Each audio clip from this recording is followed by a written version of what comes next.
कहानी शुरू radio transmission से होती है, जहाँ पर एक लेडी पुलिस ऑफिसर को एक खतरनाक मुजरिम जिसका नाम रे होता है उसके बारे में बता रही थी। तभी वहाँ पर कुछ FBI के एजेंट्स और पुलिस ऑफिसर आते हैं और रे को अंदर से बाहर आने का बोलते हैं। दरअसल रे ने अपनी ही बीवी बच्चों को हॉस्टेज बंदी बनाया हुआ था और जिस लेडी ने पुलिस ऑफिसर को बुलाया वो रे की ही बीवी थी। हालात बहुत खराब होते हैं। रे एक पुलिस ऑफिसर के कत्ल केस में भी शामिल था। जब पुलिस ऑफिसर उसे बाहर आने का कहते हैं तो वो बाहर आने से इनकार कर देता है और किसी से फोन पर राब्ता करता है। साथ ही सब ऑफिसर से ये भी कहता है कि 5 मिनट के अंदर अंदर सारा एरिया खाली कर दे। अब जब ऑफिसर्स उसे जबरदस्ती बाहर आने का कहते हैं मगर अब भी वो इनकार कर देता है। इस तरह हालात बिगड़ गए थे। यहीं पर एक FBI का एजेंट जिसका नाम विल होता है वो रे के घर के अंदर आ गया था। वो देखता है रे ने अपने एक जिस्म पर बॉम्ब बांधा हुआ है। वो शायद अपने साथ साथ अपनी फैमिली को भी मारना चाहता था। देखते ही देखते बहुत बड़ा धमाका होता है और विल उस धमाके में बुरी तरह से जख्मी हो गया था। रे और उसकी सारी फैमिली मर जाती है। अब सीन एक हॉस्पिटल पर शिफ्ट होता है जहाँ पर डॉक्टर विल की जान बचा रही थी। हर तरफ अफरा तफरी का माहौल था। कहानी में अब एक न्यूज रिपोर्टर दिखाया जाता है जो कि एक बिल्डिंग पर्ल के बारे में बात कर रहा था जिसका मालिक जाओ नाम का आदमी होता है। वो उसका इंटरव्यू ले रहा था। उसने एक बहुत ही बड़ी बिल्डिंग बनाई थी। वो बुलंद और ऊंची बिल्डिंग थी और उसमें 2500 फ्लोर थे। इस बिल्डिंग में ऐसा सिस्टम था जो कि अपनी एनर्जी यानी कि बिजली खुद पैदा करती थी और शहर में बहुत ही खूबसूरत और दिलकश नजारा पेश करती। अब इसी बिल्डिंग के बारे में बहुत सी अफवाहें थी कि बिल्डिंग के मालिक ने इसे इंश्योरेंस लेकर बनाया है, मगर फिर भी बिल्डिंग का ऑनर यानी कि जाओ उस बिल्डिंग का ऊपर वाला हिस्सा पब्लिक के लिए खोलने के लिए तैयार था। वो यहाँ की पब्लिक अवाम को हर फैसिलिटी देना चाहता था। अब हमें विल की ही फैमिली दिखाई जाती है जिसको हमने कहानी के शुरू में जख्मी हालत में देखा। उसकी फैमिली में उसकी वाइफ और 2 बच्चे थे। विल की वाइफ आज अपने बच्चों को जू लेकर जा रही थी। फिर विल फोन पर किसी से जॉब के सिलसिले में बात करता है। दरअसल विल को पर्ल बिल्डिंग के मालिक ने ही मिलने बुलाया था। तभी विल के घर उसका दोस्त आता है। दरअसल विल और वो मिलकर बहुत पहले आर्मी में काम किया करते थे। वो उसे अपने साथ जाओ के पास लेकर जाने वाला था क्योंकि विल सिक्योरिटी सिस्टम को बहुत अच्छे से जानता था। तो इसीलिए अभी अपने दोस्त के साथ जाओ के पास जा रहा होता है ताकि विल जाओ को बता सके कि उसकी बिल्डिंग में इम्प्रूवमेंट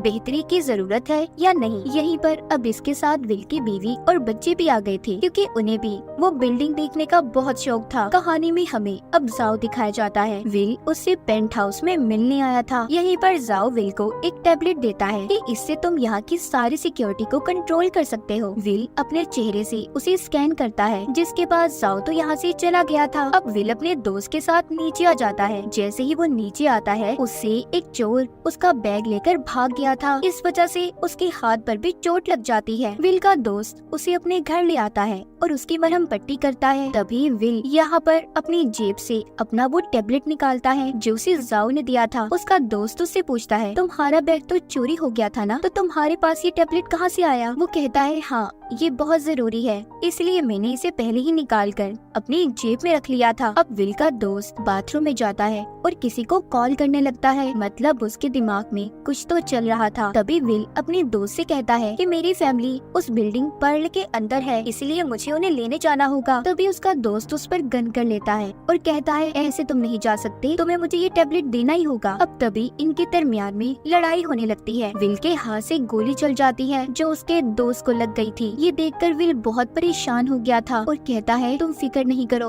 मैं तुम्हें बचा लूंगा, मेरा इरादा बिल्कुल भी तुम्हें मारने का नहीं था। विल का दोस्त कहता है मैं बस अब मरने ही वाला हूँ। मैं जानता हूँ विल तुम मुझे नहीं मारना चाहते थे, तुम एक अच्छे इंसान हो, बस तुम जाओ और जाकर अपनी फैमिली को बचाओ, शायद जिनकी जान खतरे में है। तभी दिखाया जाता है पर्ल बिल्डिंग में आग लग गई है जहाँ पर विल की वाइफ और उसके बच्चे भी ऊपर वाली मंजिल में फंसे हुए हैं। हर तरफ खौफो हिरास फैला हुआ था। अब विल की बीवी और उसके बच्चे खतरे में थे। उन्हें कुछ समझ नहीं आ रहा था कि वो क्या करें। उन्हें ये समझने में बहुत मुश्किल हो रही थी उन्हें यहाँ से निकल जाना चाहिए या नहीं। और बिल्डिंग में आग भड़कती ही जा रही थी। जाओ को भी इस बारे में पता चल जाता है। वो अपने आदमियों से कहता है कि परेशानी की कोई बात नहीं, हमारी बिल्डिंग में ऐसी सिक्योरिटी है कि आग जल्दी बुझ जाएगी। विल की बीवी उधर अब ये सोचने लगती है कि आग को कैसे बुझाया जाए क्योंकि बिल्डिंग में जितने भी सिस्टम थे आग बुझाने वाले सभी खराब हो चुके थे। इधर विल भी बिल्डिंग से बाहर निकलता है। वो अपने बीवी बच्चों के बारे में सोचता है कि उन्हें कैसे बचाया जाए। उसे कुछ समझ नहीं आ रही थी। उधर बिल्डिंग में आग बढ़ती ही जा रही थी। अब विल अपना टैबलेट टैबलेट निकालकर अपनी वाइफ से बात करता है। विल के पास दरअसल जो टैबलेट था वो जाओ का ही दिया हुआ था, जिससे बिल्डिंग के सारे सिस्टम को कंट्रोल किया जा सकता था। विल जब अपने दोस्त के घर से बाहर निकलता है तो एक लड़की ने उससे उसका टैबलेट छीन लिया था, जो कि उन लोगों की साथी थी जिन्होंने बिल्डिंग में आग लगा दी थी। अब यहीं पर दिखाया जाता है कुछ लोग बिल्डिंग में घुस गए हैं, पर पता चलता है कि आग लगने के पीछे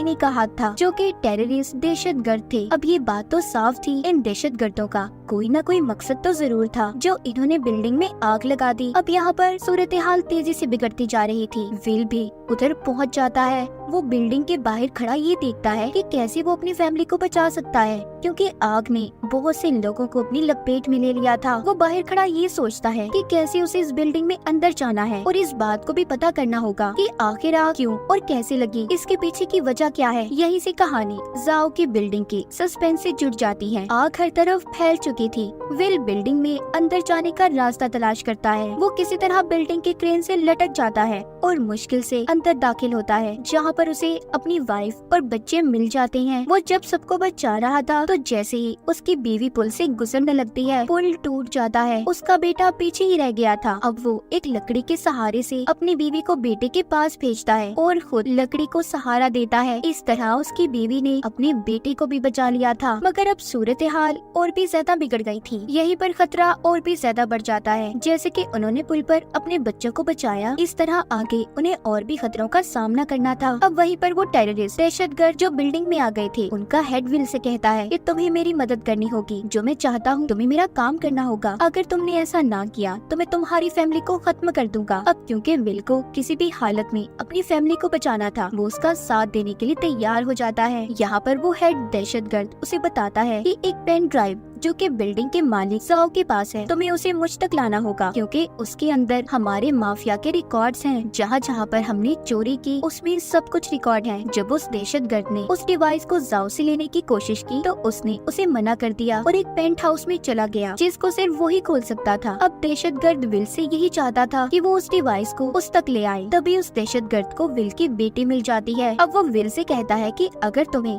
अपनी बेटी की जान प्यारी है तुम्हें मेरा काम करना होगा। मतलब कि अगर उसने जाओ से वो डिवाइस ना लेकर दी तो वो उसकी बेटी को मार देगा। विल अपनी बेटी को किसी भी हालत में बचाना चाहता था, इसीलिए वो उस दहशतगर्द की बात को मान जाता है। अब वो जाओ के पास गया और उसे कहता है कि मेरे पास एक प्लान है, तुम्हें मेरे साथ चलना होगा। मेरी बेटी उस दहशतगर्द के पास है। जाओ उसकी बात मानकर उसके साथ चला जाता है, मगर जाओ ने भी उस दहशतगर्द को डिवाइस देने से मना कर दिया था और साथ ही अपनी बिल्डिंग में ऐसे सिस्टम को ऑन कर देता है जिससे सभी फंस जाते हैं। आग बिल्डिंग में और भी तेज हो गई थी। उस दहशतगर्द ने विल की बेटी को पकड़ लिया था। उसके पास बॉम्ब था। अब वो बस उस बॉम्ब से विल की बेटी को उड़ाने वाला था। तभी विल उस दहशतगर्द को धक्का देता है, जिससे वो वहीं पर नीचे गिरकर मर गया था। अब बस वो अपनी बेटी के साथ मरने का इंतजार करता है, क्योंकि चारों तरफ आग लग गई थी। तभी नीचे उसकी बीवी को वही टैबलेट मिलता है जो उसे जाओ ने दिया था, जिससे सारी सिक्योरिटी को कंट्रोल किया जा सकता था। उसे इस्तेमाल करके सभी आग बुझाने वाले सिस्टम को वो ऑन कर देती है। इस तरह उनकी जान बच गई थी। जाओ एक हेलीकॉप्टर के जरिए विल के पास जाता है और उसे बचाकर अपने साथ नीचे ले आया था। बिल्डिंग में तो पूरी तरह से आग बुझ गई थी, मगर सब कुछ बर्बाद हो चुका था। जाओ की सारी मेहनत रायग आ गई थी। विल जाओ से पूछता है कि अब क्या करोगे। वो कहता है शायद मैं इस बिल्डिंग को दोबारा बनाऊंगा, क्योंकि यही मेरा सपना है। अब बाहर आने पर सभी विल को मुबारकबाद देते हैं कि उसने बिल्डिंग और सबको बचा लिया। और इसी के साथ इस कहानी का यहीं पर एंड हो जाता है।